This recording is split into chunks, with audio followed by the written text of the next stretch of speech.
सत्य समाचार, निष्पक्ष समाचार, समाज बदल्ने हाम्रो अभियान। नमस्कार, यो हो टाइम समाचार। म चाँदनी। सुरु गरौँ बालिका बरामद सम्बन्धी समाचारबाट। धनुषामा अपहरण परेकी 4 वर्षीय बालिकालाई धनुषा प्रहरीले 24 घण्टा भित्रै अपहरण मुक्त गराउन सफल भएको छ। अपहरणमा संलग्न 5 जनालाई प्रहरीले पक्राउ समेत गरेको छ। शुक्रबार साँझ विदेही नगरपालिका 8 वफैबाट बालिकाको उद्धार गरी घटनामा संलग्नको आरोपमा 5 जनालाई धनुषा प्रहरीले पक्राउ गरेको हो। बिहिबार साँझ जनकपुरधाम उपमहानगरपालिका 16 पुलचोकबाट ध्रुव मण्डलकी 4 वर्षीय छोरी अपहरणमा परेकी थिइन्। उनका अपहरण आरोपमा कमला नगरपालिका 8 का गंगा प्रसाद दासका छोरा अभिषेक दासले सहित 5 जना पक्राउ परेको धनुषाका प्रहरी नायब उपरीक्षक जितेन्द्र बस्नेतले जानकारी दिए।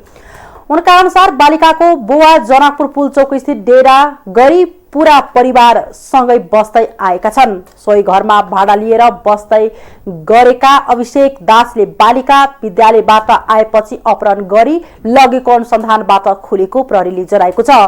उनले बालिकाको परिवारसँग 15 लाख मागेको प्रहरीले जनाएको छ। बालिकाको मेडिकल जाँचपछि आजै परिवारलाई जिम्मा लगाउने प्रहरीको तयारी छ। मध्य प्रदेश सरकारले पर्साको ठोडी गाउँपालिकालाई पर्यटकीय स्थल घोषणा गरेको छ। शुक्रबार ठोडीमा बसेको मन्त्री परिषदको बैठकले ठोडी गाउँपालिकालाई पर्यटकीय स्थल घोषणा गर्ने निर्णय गरेको छ। बैठकपछि सञ्चारकर्मीहरूसँग कुरा गर्दै मध्य प्रदेशको मुख्यमन्त्री लालबाबु राउतले ठोडी क्षेत्रलाई प्रदेशकै पहिलो पर्यटकीय गाउँपालिकाको रूपमा घोषणा गरेको बताउनुभयो। उहाँले यस क्षेत्रलाई पर्यटकीय हिसाबले महत्त्वपूर्ण बनाउन प्रदेश सरकारको तर्फबाट 10 करोड रुपैयाँको बजेट विनियोजन गरेको पनि बताउनुभयो। तराई मधेसको मिनी उपत्यकाको नामले परिचित ठोडीको प्रचार प्रसार र प्रवर्धन गर्ने उद्देश्यले ठोडीलाई मध्य प्रदेश सरकारले पर्यटकीय स्थल घोषणा गरेको हो। भारतसँग सीमा नाका जोडिएको कारण पनि यही दिनहुँ हजारौंको संख्यामा भारतीय पर्यटकहरू आउने गर्छन्। जिल्लाको उत्तरी भेगमा रहेको ठोडीलाई चितवनबाट भारत जाने मार्गका रूप समेत मा प्रयोग गरिन्छ। नयाँ वर्ष वा कुनै विशेष दिन जिल्लाका विभिन्न स्थानबाट पर्यटक यहाँ पुग्ने गर्दछन्।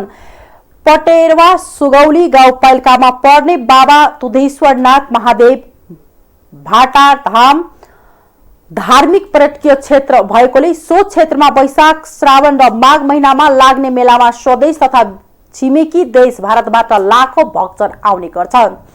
नेपालको चितवन, बारा, पर्सा, रौतहट लगायतका जिल्लाका बासिन्दा पनि ठोडीमा घुम्न र वनभोजन खान पुग्ने गरेका छन्। हरियाली पहाडले घेरिएको ठोडी तराईको आकर्षक पर्यटकीय गन्तव्यका रूपमा परिचित छ।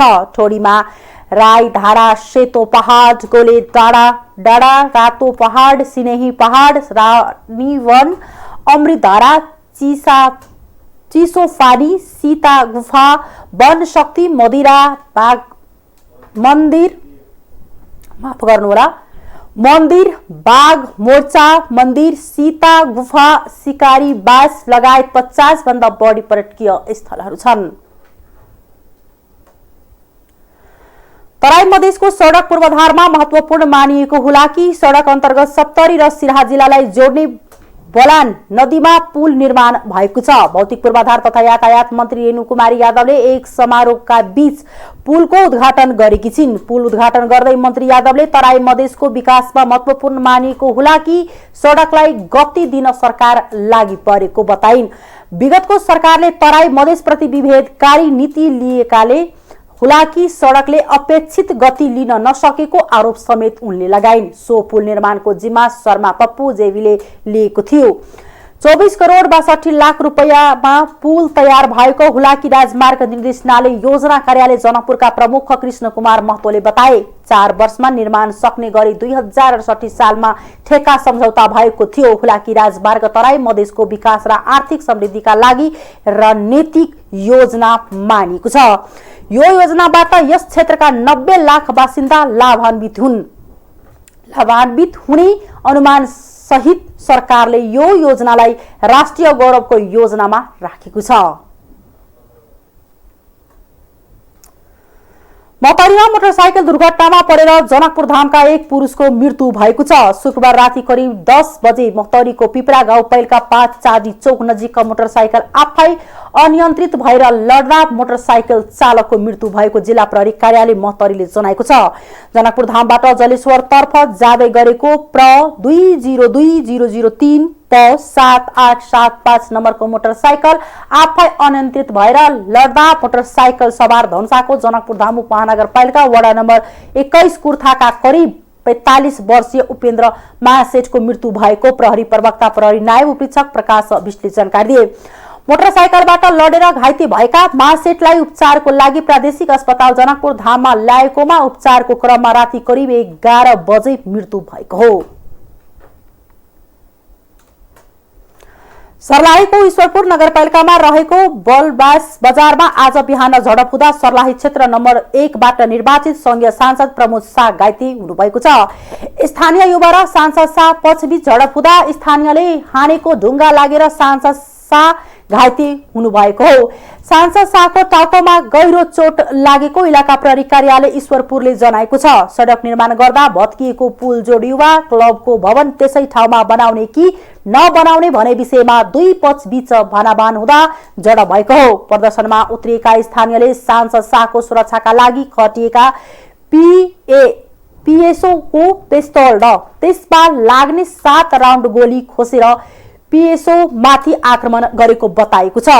खोसिएको पिस्तौल र गोली स्थानीयले केही समयपछि नै प्रहरीलाई बुझाएका छन्। ढुङ्गा लागेर घाइते भएका सांसद शाहको टाउकोमा करिब 20-25 वटा टाका लागेको बताए। घाइते भएका सांसद र अंगरक्षकको अहिले अमित हेल्थ केयरमा उपचार भइरहेको र थप उपचारका लागि हेलिकप्टरबाट काठमाडौँ पठाउने तयारी रहेको उनले बताए। प्रहरीले भिडलाई तितर बितर पारेर घटनास्थललाई नियन्त्रणमा लिएको छ।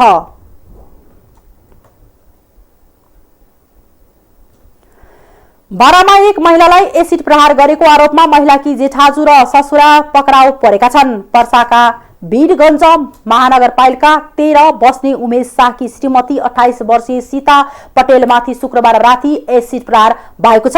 पटेलमाथि बाराको कलैया स्थित माइती घर आउने क्रममा मोटरसाइकलमा आएका 2 जनाले एसिड प्रहार गरेका हुन्।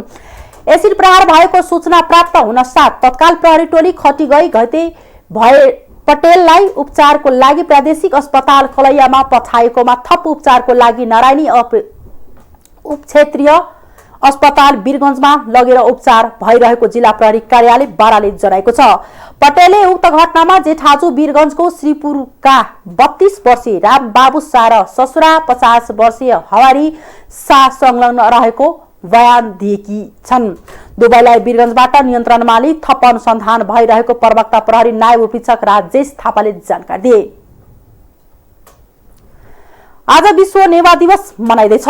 नेवारी साहित्य कला र संस्कृतिको सम्मान र यसको महत्वलाई अन्तर्राष्ट्रिय स्तरमा चिनाउने उद्देश्यले हरेक मार्च महिनाको अन्तिम शनिबारलाई विश्व नेवा दिवसका रूपमा मनाउने गरिन्छ। सांस्कृतिक रूपले निकै सम्पन्न मान्ने नेवार समुदायको आफ्नो भाषा र लिपि रहेको छ। विश्वका विभिन्न देशहरूमा जस्तै नेपालमा पनि आज नेवा संघ सम्बन्धित संघ संगठनले यो दिवस मनाउने गर्छन्। काठमाडौँ उपत्यकामा नेवार समुदायको धेरै बसोबास भएकाले यहाँ अझै धेरै कार्यक्रमहरू हुने गरेका छन्। ब्लड नेवा अर्गनाइजेसनले अहिले केही बेरमा काठमाडौँमा रैली गर्दैछ।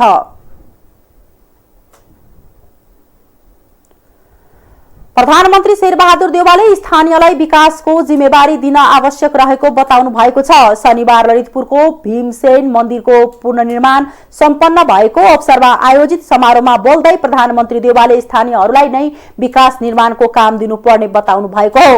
उहाँले विकास निर्माणको काम स्थानीय सरकारलाई दिएकोले पर्याजसो काम राम्रो र छिटो तथा गुणस्तरीय ढंगबाट सम्पन्न भएको पनि बताउनुभयो। प्रधानमन्त्री देउवाले भन्नुभयो, स्थानीयलाई नै विकासको काममा जिम्मेवारी दिन अति आवश्यक छ। अहिलेसम्म राम्रो काम भएको पनि छ। सबै ठाउँमा त भन्न सक्दैन। ऐतिहासिक धाम र सांस्कृतिक दृष्टिकोणले भरिपूर्ण रहेको ललितपुर कला संस्कृतिको क्षेत्रले चिनिन्छ। प्रधानमन्त्री देउवाले ललितपुर महानगरपालिकामा भएको विकास राष्ट्रिय स्तरमा मात्र नभई अन्तर्राष्ट्रिय स्तरमा समेत नेपाल र नेपालीको परिचय फराकिलो बनाउन सहयोग पुग्न विश्वास लिएको बताउनुभयो। 2072 सालको भूकम्पले भीमसेन मन्दिरमा क्षति पुर्याएको थियो। यस मन्दिरको पुनर्निर्माण स्थानीय व्यवसायी र दाताहरूको आर्थिक सहयोगमा भएको हो। पाटन दरबार क्षेत्रमा रहेको भीमसेन मन्दिर पुनर्निर्माणका लागि ललितपुर महानगरपालिकाले पनि आर्थिक सहयोग गरेको थियो। फाइन आर्ट सिटीको नामले चिनिएको ललितपुरको पहिचान यहाँको सम्पदा हुन्। यो मन्दिर झण्डै 300 वर्ष अघि श्रीनिवास मल्लको पालामा निर्माण भएको थियो।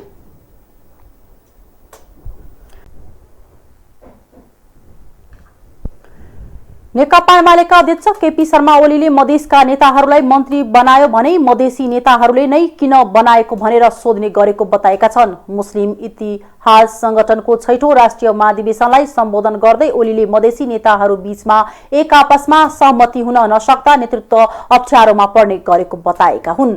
मधेसी नेतालाई मन्त्री बनायो भने भन्न आउँछन् उसका क्यों मन्त्री बनाया। ओलीले भने उनले एक अर्का बीच सहकार्य गर्ने संस्कार बसाउनु पर्ने बताए। निर्वाचन आएपछि हिन्दू मुस्लिम दंगा चलाउन सक्छन्, झगडा सुरु हुन थाल्छन्, कपिल वस्तुमा भइसकेको छ। ओलीले भने राम्रो र मिलेर बसेको समाजलाई द्वन्द्वमा फसाउन सक्छन्, सबै सचेत हुनुपर्छ। मुस्लिम समुदायले मानवीय भावना सिकाउन पछि पर्न नहुने भन्दै ओलीले धार्मिक साम्प्रदायिक जोगाउन जोड दिए।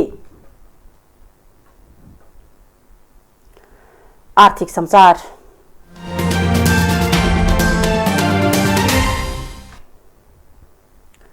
विश्व बैंकले नेपालको वित्तीय क्षेत्रको हरित लचिलो र समावेशी विकासका लागि 18 अर्ब 15 करोड रुपैयाँ उपलब्ध गराउने भएको छ। विश्व बैंकको कार्यकारी निर्देशक बोर्डले नेपालको हरित लचिलो र समावेशी विकासमा सहयोग गर्न तथा क्षेत्रको स्थायित्व सृष्टि वित्तीय समाधानमा विविधता ल्याउन र वित्तीय सेवाहरूमा पहुँच बढाउन ऋण स्वरूप त्यो रकम उपलब्ध गराउने निर्णय आज शुक्रबार गरेको छ। व्यक्तिगत लगानीको परिचालन र आर्थिक गतिविधि सञ्चालनका लागि राम्रोसँग काम गर्ने वित्तीय प्रणाली मुख्य सक्षमता भएको बताउँदै मालदिव्स, नेपाल र श्रीलङ्काका लागि विश्व बैंकका देशीय निर्देशक फारिस हदद जेब्रोसिल वित्तीय क्षेत्रलाई बलियो बनाएर यो परियोजनाले नेपालको हरित लचिलो र समावेशी पुनरुत्थान र आर्थिक वृद्धिको मार्गमा योगदान पुर्याउने तथा विशेष गरी गरीब र जोखिममा परेकाहरूलाई फाइदा पुर्याउने विश्वास व्यक्त गर्नुभएको छ। नेपाल सरकारको रूपान्तरकारी वित्तीय क्षेत्र सुधार कार्यक्रम कार्यान्वयन कोभिड-19 महामारीको प्रभावको सन्दर्भमा वित्तीय स्थायित्वका जोखिमलाई सम्बोधन गर्न निजी क्षेत्रको नेतृत्वमा भएको वृद्धिमा टेवा पुर्याउन बैंकिङ क्षेत्रका पर्यवेक्षणलाई बढ़ावा दिन तथा वित्तीय साक्षरताको माध्यमबाट तरलता र समावेशिता बढाउन प्रयासमा ऋण सहयोग उपयोगी हुने बैंकले जनाएको छ। अन्तर्राष्ट्रिय समाचार।